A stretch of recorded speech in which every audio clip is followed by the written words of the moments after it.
What's going on, everybody? Welcome back to the Funko 411. On today's episode, I'm reluctantly going to be opening up two of my Funtastic Voyage Box of Fun.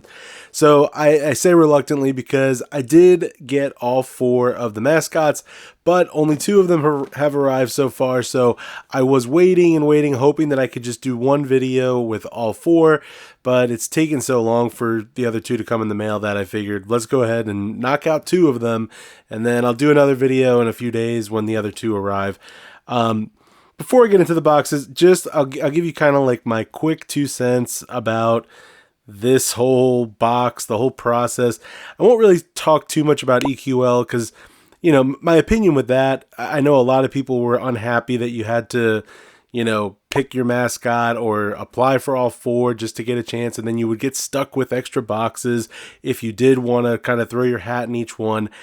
I definitely get that frustration for the people who only wanted to buy one box. What I really wish Funko would have done is just made it so that you can't pick your mascot. They should have just made it, you know, one entry, and you get whatever mascot you get. It's a complete mystery which mascot, and then it's really fair.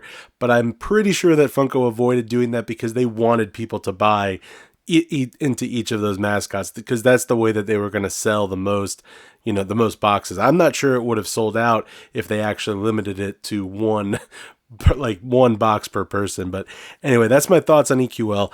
Now, the boxes itself, I'm sure a lot of you have seen leaks and things of what pops are in here. I'll tell you, from my experience, I've been collecting Funko for, 9 years, maybe even a little longer, like about 9 years.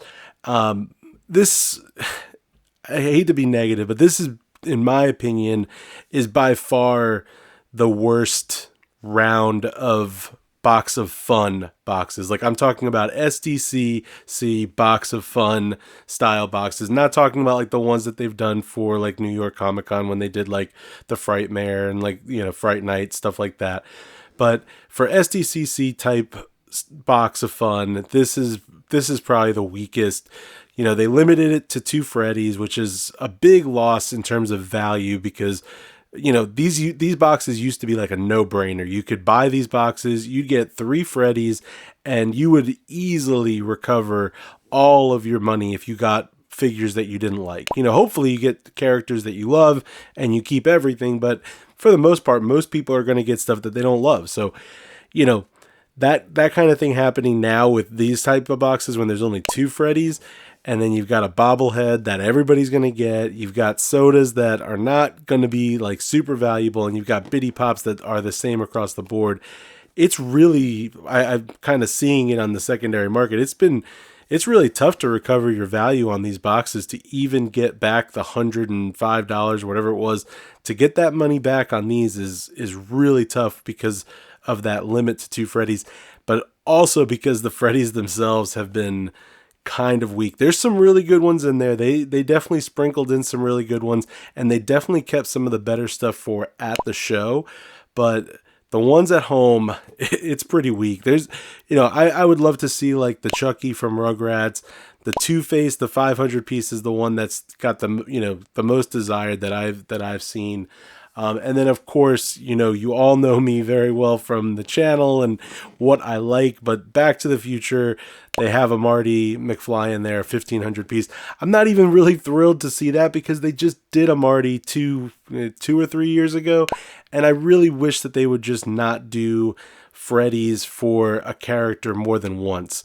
If they do a Marty, if they do a Doc, it should just be one and done, and they shouldn't go revisit it. But they're already kind of going back to the well and doing a Marty. They also had a 550 piece metallic that was at the show only, so I will eventually grab those. But I wish that they would keep Freddy as like, just one time you do the character, that's it. You don't see it again, because it really kills the collectability of the figure when you keep seeing more variants. But that was a lot of intro. I hope you guys didn't skip through that. I think some of what I said, it's valuable information. It's good to see perspective of somebody who's been collecting for a long time. But We'll get into the boxes now. Before I do that, one last tiny thing. I wanted to just thank everybody who bought my mystery box that I promoted a couple weeks ago when I opened my SMY World mystery box. I promoted my own mystery box that I was doing, and it was kind of like a bigger run because it was like my YouTube anniversary. So it was 64 boxes. There are still a couple boxes left. I was overwhelmed by how many people were, happy to grab a box, and really thankful to everybody who, grab something. And I saw a lot of people opening it up on YouTube, opening it up on Instagram. So thank you for doing that. If you do want to grab a box, there are, like I said, still a couple out there. Hit up the website, www.funko411.com. Website's right there, and I'll have it linked in the description too. But average box value was like $150. So it's really like a no-brainer. You're not going to lose any money. It's a fun mystery box. So if you want to grab one, like I said, there's still just a few. There's really not that many left. So grab a mystery box. But now the real mystery, the Fundays boxes.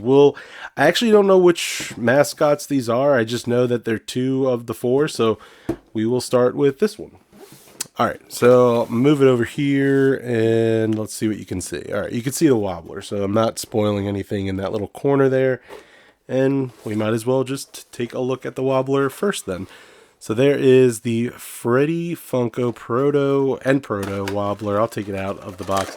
I mean, talk about, it's not all about value. A lot of the stuff, it's fun to collect. It's cool to have. This is like a great little desk ornament, but talk about value. I've seen listings on eBay and Mercari for like $1 for this item, like literally a couple dollars plus shipping to buy this guy, which, it's kind of sad because this is a cool little figure. If it was a standalone thing, you'd probably pay like $10 for this, but because they put it in every single box of fun, and without any like major variants, I think they had like the metallic version that was at the show, and it makes it not very collectible, and so it's not as popular unless you're just like, really want a pirate Freddy.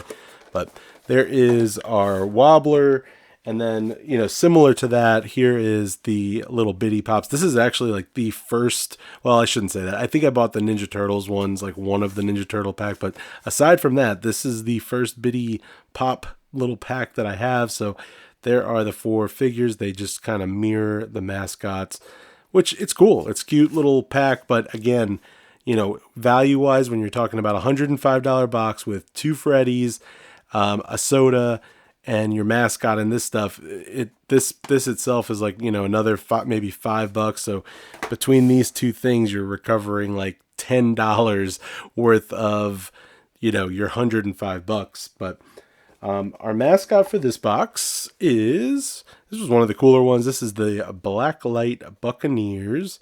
So you see they didn't even include the piece count, which you can figure out the piece count by just like adding up all of the totals for every one of the Freddys that are across all the boxes. I haven't gone through and tried to do that, but they didn't tell you how many were in the at-home box. I'm not sure if that was because of this being on EQL or what, but there is our mascot, Blacklight Buccaneers. I guess we could start off with the soda. And we've got Pirate Proto as our soda. This one's 3,000 pieces. And I've heard other people comment on this. They really don't like that, you get just kind of like a common figure without a chase. But to be honest, I've said this pretty much since soda started. A lot of people, get annoyed when there's not a chase variant, but 90% of pops don't have a chase. And if Funko really wanted to make like a sustainable figure with their sodas, then they should do stuff like this where they don't have a chase, because if people are interested in it, then it proves the sustainability of the product line. Having a chase with every single figure, it just means that people are hunting the chases, and that's why the values of the commons on these sodas are like $1 or $2, because Funko kind of didn't really balance things out the way they should have when the sodas first came around. But what they should do, my opinion, is sort of like a mystery mini. If they want to do stuff like this where they have like proto pirate and they have 500 different colors of it, then on the side here, just have like a mystery mini box where you have, here, I'll show you a box. So here's the SpongeBob box. I'm using this just as a comparison because I'm going to do like a SpongeBob mystery mini video soon. But basically just take Proto in black and white and have on the can here just 5 different protos, the black and white one, you know, a black light one or whatever, and then just put the odds right on the can and then have the can all be the same with the higher piece count. So like it would say, you know, 20,000 on there. And then on the side, you would just have all the different variants that you could pull. That way, when you open it up, at least it's still a mystery as to which one you're going to get. You might get the black and white, or you might get the black light version, but at least it makes it a little bit more fun, because I think people just don't like seeing like, oh, I got this one, I got the black and white one. They'd rather have it be a little bit of a mystery, and it kind of makes it still feel like it's a chase, even though it's not. But I don't know. Like I said, I'm okay with Funko not doing chases for every soda, because I really do think that the chase element is what makes those commons basically worthless. You can't do that with every soda unless you're doing really limited sodas every time, and Funko can't do that. It doesn't work from a business standpoint. All right, first pop we have is Freddy Funko as Andy, and this is from Parks and Rec, one of the 3,000 pieces. So not bad. This was probably, you know, I'm not like a major Parks and Rec fan, but I don't hate that one.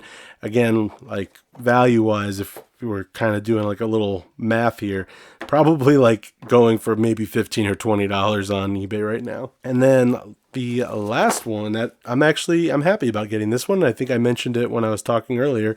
Freddy Funko as Chucky, and they did have a couple different versions of this one, and I think this is, actually I know this is the most common version. I think there's a black and white one, and then there's like sort of like a chase version where Reptar is purple, and that was at the show only. But this one I'll definitely keep, but again, value not valuable, like 15 bucks, you know, 15, 30, maybe 40, 45, 55, 60, maybe $60 worth of like aftermarket value, $65, something like that. So keep that in mind. You know, that lack of that one Freddy that we normally would have gotten here really hurts the overall value of the box. All right, let's move on to our second box, and this one will go a little bit quicker because I won't even bother showing you the wobbler or the biddies, because we know that the wobbler and the biddies are going to be the same, so I'll leave those in there. Our first, or I guess our only soda we have is Pirate Freddy, and this one is 2,000 pieces. So again, similar thoughts to the Proto. I just wish they would, you know, maybe do it more mystery mini style. If they're gonna do like a bunch of color variants, just put all of them on the side and then just say your odds are, you know, this one would be 2,000. So whatever the total is, you'd have to just do the math and say whether it was like a 1 in 10 chance or a 1 in 36 chance or whatever. And then that 500 piece one, that really would be pretty rare. That would be like your 1 in 72 or whatever, you know, whatever the odds might be. But there's Pirate Freddy all glittered out in red. So, you know, it's fine. It would be more exciting though to pull this as like a mystery figure rather than knowing exactly what it was. But kind of addresses the people who say that they want to see, you know, a chase with every soda while also not technically doing a chase with every soda. And then our mascot for this box is the Pop Bucklers. Now, I think, pretty sure that Pop Bucklers might be the one where Two-Face is included as an option. And I can tell you right now that that is not one that I got, because I'm not seeing any Two-Face if that's the case. But I am seeing Captain Hook, which is 1 in 3,500. This was another one that they did a version of at the event. So if you went to the event, I think they had like the one where he's holding the lantern. But I think there's a couple different versions of this one. I'm pretty sure this one's not super highly sought after, but it is a cool one to add if you got the Peter Pan, kind of having Peter Pan and Captain Hook. Don't really, you know, hate that concept to have both Freddys, but There is Hook. And then our last one for today. Like I said, I'm going to open the other 2 boxes whenever I get them in the mail. So that means I'm waiting on, I guess it's the Proto Pirates and the Crown Kraken boxes. Whenever those come in the mail, I'm going to open those up. But last pop for today is Freddy Funko as Jazz, which honestly not my least favorite, that's for sure, out of all the pops that we could have got. You know, Chucky's probably still my favorite from this little batch, but I do like the Jazz. I think there was a blacklight version. There might have been another version too, aside from the blacklight, but maybe a blacklight that was like 1,000 pieces. That might have been like the show only, but not a bad pull on this one. But anyway, that's all I got for you guys today. I hope you enjoyed the video. Not a bad set of pops. Like I said earlier, definitely be on the lookout in the next couple days for the other 2 boxes. Hopefully, fingers crossed, that we are able to pull that Marty, the 1,500 piece from one of those boxes. We will see. But for today, I'm going to say that Chucky was probably my favorite, followed by Jazz. But I want to hear from you guys. Leave me a comment down below. Let me know what you thought. Maybe this is the first time you found the channel. Hit that subscribe button if that's the case. Do all that stuff, and I will see you on the next one.